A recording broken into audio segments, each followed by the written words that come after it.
Oh, no. Ah, shit. Oh, hello. Sorry. War. We love it, right? Blowing stuff up, watching people suffer and die. It's exciting. I mean, violence, domination, retribution, and other attributes of this competitive, warring fascination clearly dominates our media, with films, television, and other expressions constantly glorifying and reinforcing this gesture of conflict. In fact, it has been found that by the time an average kid reaches the age of 14 in the West, he or she has visually witnessed over 8,000 depicted acts of murder. So given all of this, it might make you wonder, does art imitate life, or does life imitate art?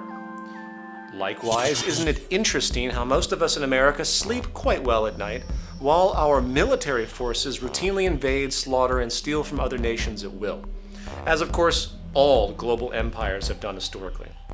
With this time a global civilian death toll well over 1 million in the past decade alone, many of them women and children. And yet the same American culture shudders in horror and confusion when some dude stumbles into an American schoolyard and randomly wipes out a couple dozen or so kids. I ask you, by what measure do we differentiate importance when it comes to the death of different groups of people? What makes us so special? While history is certainly full of xenophobic, racist, religious, and nationalist conceits, which have served as convenient justifications for external dehumanization, subjugation, and imperial power abuse, a rather unnoticed yet profound scientific truth has also emerged. Today, every person on Earth can trace his or her lineage back to a single, common female ancestor who lived about 200,000 years ago or so. Mitochondrial Eve, she is now called, proving indeed that we are truly one family. Likewise, the planet Earth, the habitat this family shares. It knows no division. It is a unified, synergistic system at every turn, fully connected. It has no idea what a nation or a politician or a racist is. It has no notion of any such human conceit for that matter, for division simply doesn't exist in the order of nature by which we are all invariably subject. Mark Twain once wrote, "Man is the only patriot. He sets himself apart in his country under his own flag and sneers at the other nations, and keeps multitudinous uniformed assassins on hand at heavy expense to grab slices of other people's countries and keep them from grabbing slices of his. And in the intervals between campaigns, he washes the blood off his hands and works for the universal brotherhood of man with his mouth." You know, while we all love to give lip service to the idea of peace and collaboration, holding up icons such as Gandhi and Martin Luther King Jr., something underneath the surface is clearly holding us back. Yes, we know for a fact that if we took the total war budgets of all the nations on Earth, tens of trillions of dollars over the past quarter century alone, and applied that energy-producing capital towards creating an advanced, intelligent, efficient system of Earth human management, not only would poverty and most deprivation be removed from our lives on the global scale, our progressive capacity to create, build, and improve, rather than pillage, seek, and destroy, could catapult the human family into an age of prosperity never before seen. Just imagine, if we took, say, America's Pentagon, or Britain's Northwood, along with all the world's advanced military centers, kicked all the army freaks out. Okay, I'm sorry, I didn't mean to be harsh. I guess we have to do something with them. Maybe we can just take them all and place them in the Grand Canyon and just let them beat the piss out of each other, and hopefully they'll get it out of their systems and move on. I don't know, we'll figure that out later. But we, as the intelligent, mature human family, now interested in improving the lives of all, we use that incredible technology to help assist true developmental progress. Imagine if the Manhattan Project, which harnessed about 130,000 people, mostly scientists and technicians, was dedicated not to building a bomb that could destroy on a scale never before seen, but rather utilizing that collaborative drive to solve true global problems. Perhaps those very problems, in fact, which are causing the interest in war to begin with. Today, the hyper-glorified, romanticized obsession with competition, advantage, and conflict has made it into almost every facet of our lives. Not only do we declare war against virtually everything that annoys us, the war on drugs, the war on poverty, the war on crime, the war on terrorism, the war on cancer, you name it. We also, apart from the near constant nationalist wars, live in a perpetual state of common war, or class war, where we battle each other on a daily basis for unnecessary economic survival and delusions of status. The fact is, something has been set in motion that keeps us all on a multi-level war path. Something in our psychology and hence sociology is constantly pushing us into justifications of these patterns. And as this episode will argue, that something appears to reside at the very foundation of the socioeconomic condition itself. A foundation which has given rise to an ever-expanding, destructive neuroses, a neuroses clearly characteristic of a culture in decline.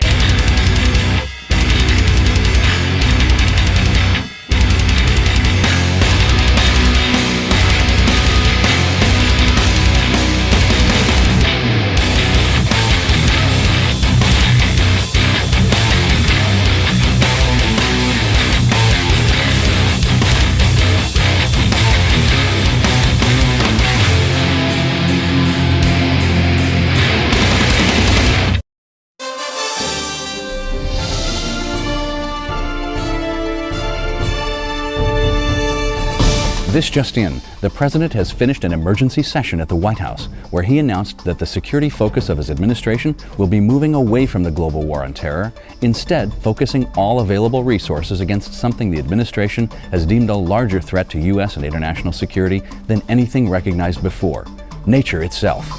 That's right, Dutch. The newly declared war against nature will be usurping funds from the Department of Homeland Security, effectively replacing it with a new department. The Department of, I think I'm reading this right, Fuck the Earth and the Science it rode in on. That's correct, Summer. The administration has already appointed a head to this new department, the CEO of Monsanto Corporation, Satan himself. When questioned regarding concerns about a possible conflict of interest of the new appointee, the Obama administration responded, "Monsanto's reputation of challenging the vast power of this intolerant, bullying force that goes by the terrorist name natural science holds great potential for our victory. We feel if anyone can take down these insurgent laws which restrict our God-given freedom, it is the professional experience of our true Lord and Master, the Prince of Darkness." We've just been informed that a press conference is now underway with the Pentagon spokesperson answering questions. We now go live to the White House. As the president said earlier, the greatest barrier to U.S. interest has been a constant state of offensive interference by this rogue network. Nature has been forcing its will against our freedom for long enough. Our economy, our values, the American way of life, it's not negotiable. Either nature concedes to our interests and stops terrorizing us with its hatred of our liberty, or we will be forced to destroy it. Next question. Hi, Joe from LA Times. Don't you feel it could be a bad idea to move against a force which has historically never been overcome or even phased by human action? Also, I understand nature has given a set of demands which, if met, would cease many of its counterattacks. Has the administration considered just meeting these demands? Listen, Joe, we don't negotiate with terrorists. And yeah, I've seen nature's demands, full of queer communist propaganda such as balance and sustainability. It even demands that we shut down our infinite growth consumption economy to make way for something where we are to be slaves to some oppressive natural regeneration respect. Listen, I didn't spend 35 years defending this country to have some metaphysical terrorist group with science on its side ruin what has made this nation great. No further questions. When we think of war, we usually think about gun-wielding soldiers, tanks, flamethrowers, fancy medal honors, and other theatrics.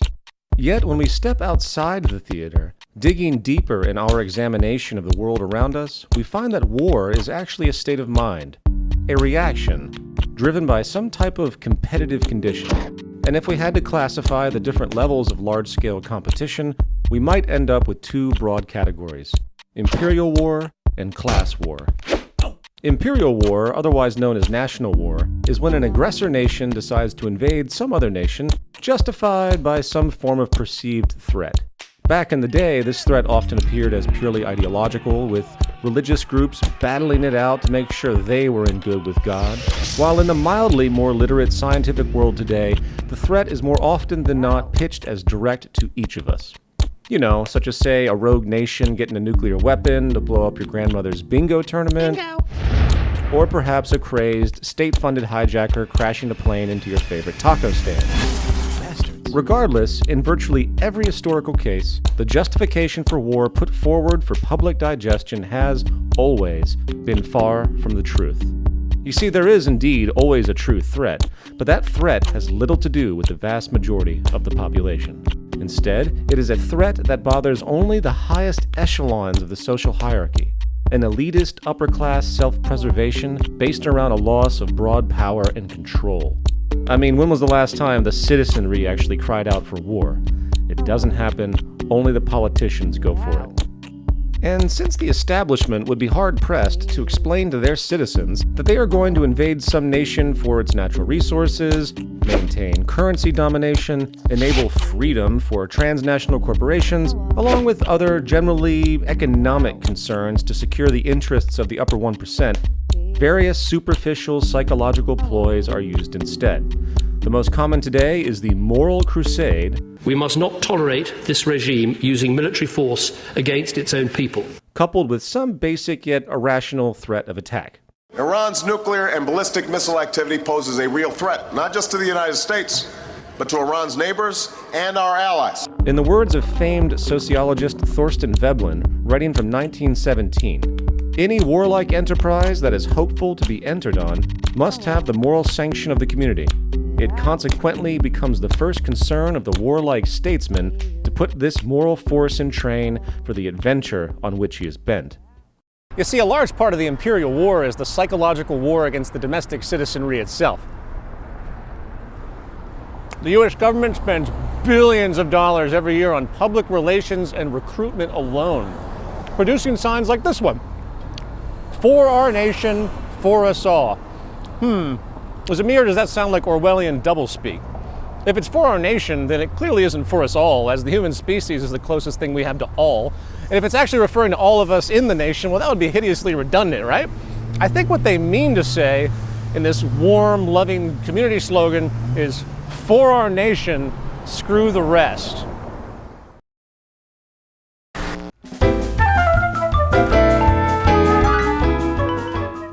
Hello, welcome to the show! My name is Pepe, and today I've got something very special for you. A true international delicacy. War! To prepare for war is a very delicate matter. And the first thing we need to do is create some spicy tension to put fire in your belly. So, the first ingredient we need is a well-tempered provocation. Provocations are, of course, seasonal and subject to personal taste. So, may I suggest something along the lines? A marinade Gulf of Tonkin. A robust Pearl Harbor. And if you're feeling bored, a bustling 9/11. Then we let that cook for a bit and prepare our second ingredient over here. A special sauté to give life to our fiery dish. The mainstream media. That's it. Whoa! Can you just smell the propaganda and delectable ignorance? After we get a nice sizzle going, we now add our final, more important ingredient. The delicious soldiers. Now, the most ripe soldiers tend to grow in the more poor, rural area of the world, often with limited literacy. Want to pick them around 18, 19, because their brains are very immature and quite yummy. It's perfect for participation in our war meal. And so we mixed it all together. Up, boom. Up, take it. Perhaps add a few some preservatives like patriotism, not too much, jingoisms, and of course our very special secret sauce.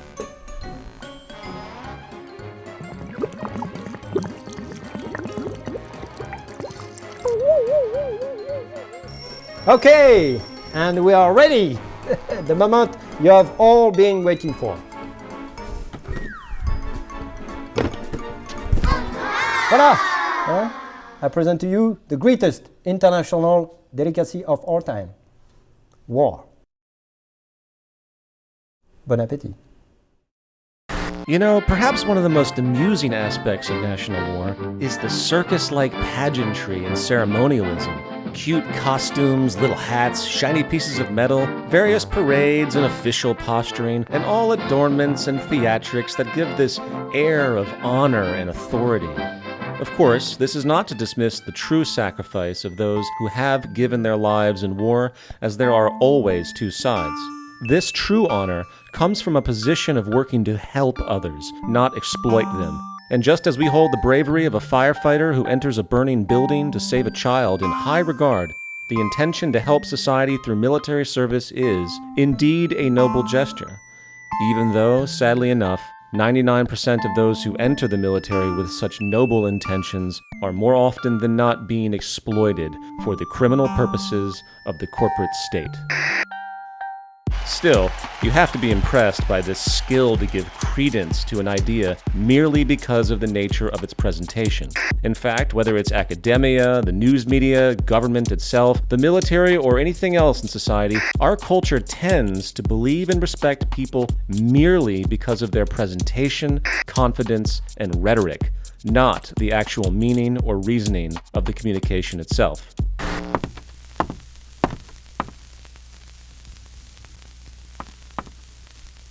Did you know that the first television sets in the 1950s were actually supposed to be used as prosthetic replacement heads to give new hope for those who had been tragically decapitated? But technology, weight, and cord length being what they were at the time, it failed. Luckily, they could play other things besides the faces of the deceased, and TV sets sold nationwide. And it's all true. You know why? Because you heard it from some guy in a tie. In the end, once the traditional, propagandized allusions in defense of the act of organized human murder and resource theft have been overridden, dismissing such shallow justifications as paternalism, honor, and protectionism, we realize that war today is actually an inherent characteristic of the propertied, scarcity-driven business system.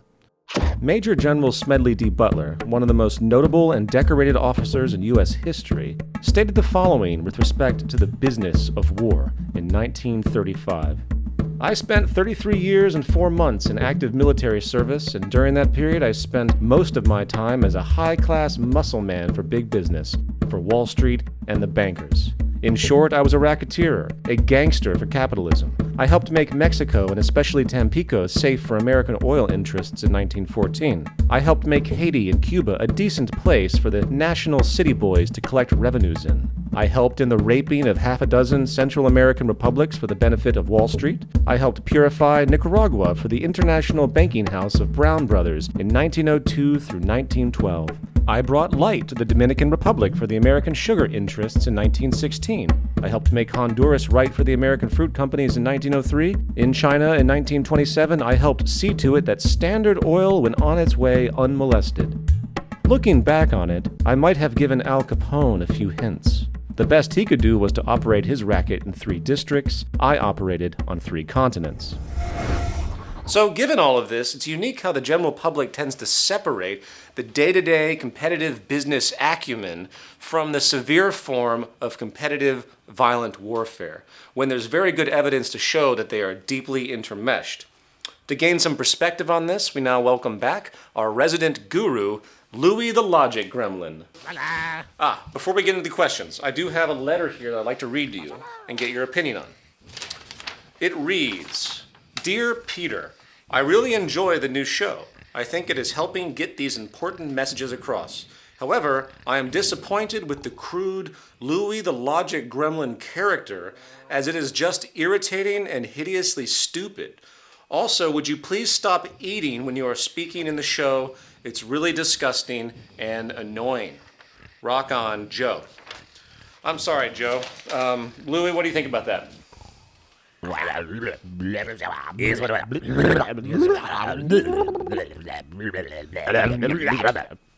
Totes. Sorry, Joe. Shit stays. All right. So what's the skinny on war, man? Aren't we just crazy animals that have to be in endless conflict with each other due to our biology or something? Okay,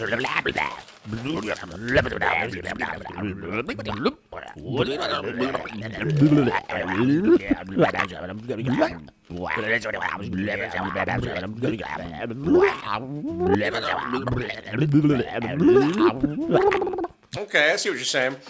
So you're saying that war is actually a system consequence.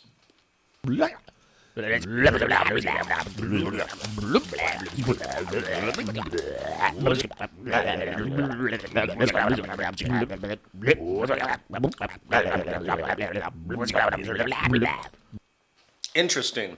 So how do we resolve this war tendency then?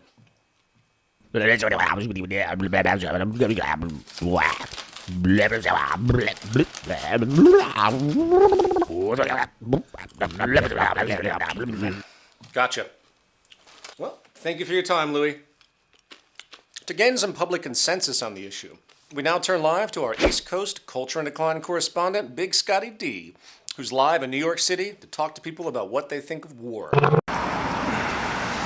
Well, thank you, Peter. I'm here in New York City on a beautiful, cold day, and we're going to try to find some people to maybe talk to. Excuse me, ma'am. Would you like to, excuse me, sir.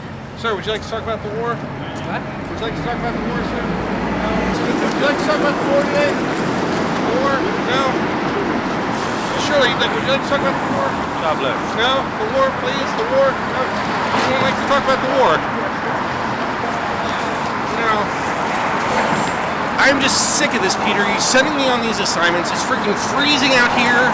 You know, it's like I'd rather be in a bar getting drunk, and then maybe I can do this. All right? I think there's a bar up here. Let me just grab my shit. You know, I'm just sick of this stuff.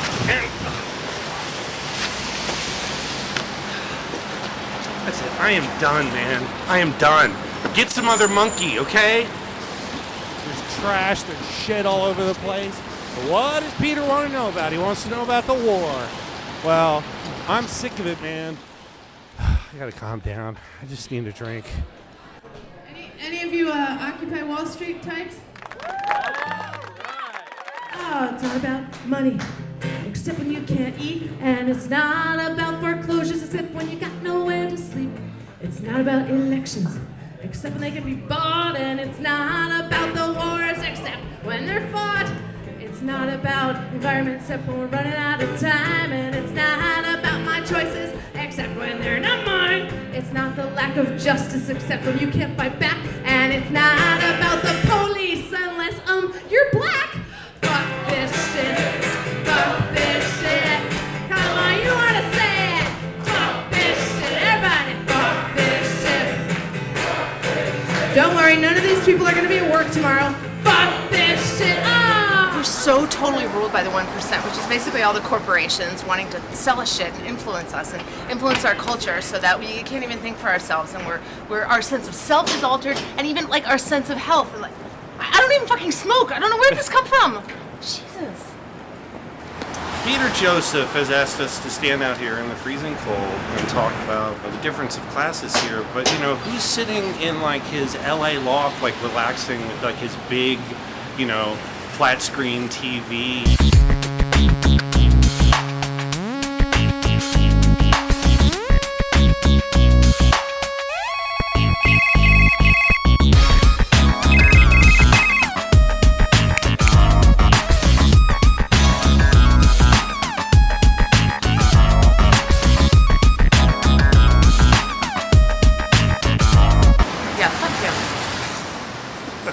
Fuck Peter Joseph. The only thing that we don't have is like a war on something is war on war. And I think that's because like us peace activists, we don't want to fight. So we're going to end up losing due to irony. Final thoughts. How do we think about resolution to something as detrimental as national war when, on the micro level, we in society actually praise, reward, and reinforce the same basic underlying competitive drive? Generally, when faced with such a question, people tend to play the morality card, as though a matter of degree is what's relevant, not the philosophical basis itself.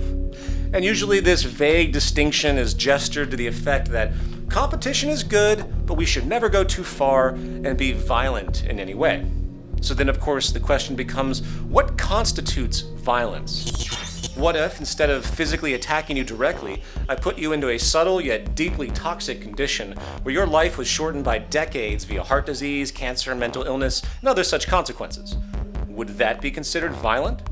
And what if such intentions were not even directly malicious, such as a lower class, desperate single mother forced to work 3 jobs to keep up, who fails one night to provide proper supervision for her child, resulting in the death of her child? I ask you, what is the true origin of the resulting death? And does that qualify as violent? To paraphrase Mahatma Gandhi, poverty is the worst form of violence. You see, the real war going on is not as obvious as many think. The real war exists in the very structure of our society itself. Something public health officials have now termed structural violence. A war, in fact, against public health and balance itself, constantly producing casualty after casualty in its hidden oppression, and this form of violence today kills more people than every type of direct behavioral violence put together. Its origin? A social system literally built upon competition and exploitation itself.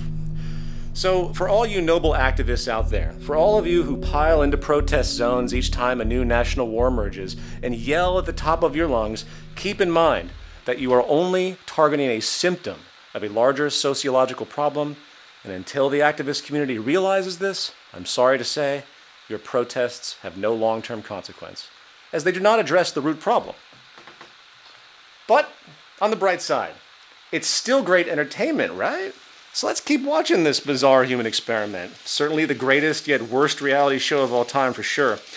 I'm Peter Joseph, and yes, I, like you, am an agent and victim of a culture in decline.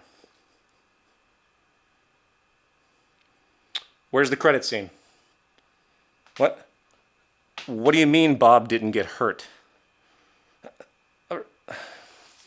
I'm sorry, Bob.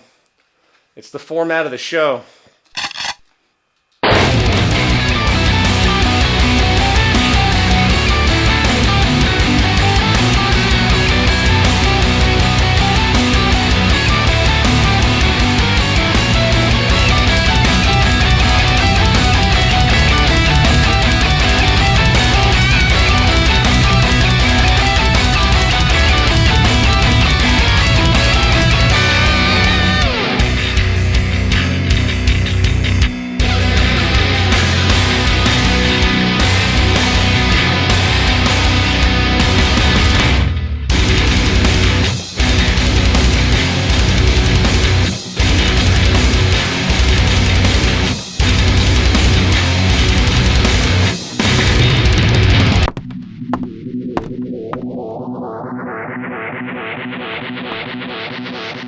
What if what I'm about to tell you makes you question what is what?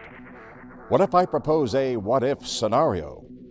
What if I were to take up precious time in your busy life, just spinning you in a soul-dulling spiral with meaningless double talk?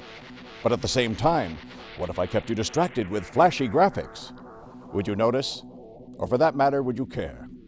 Ah, you're too busy listening to some guy in a tie and sleep.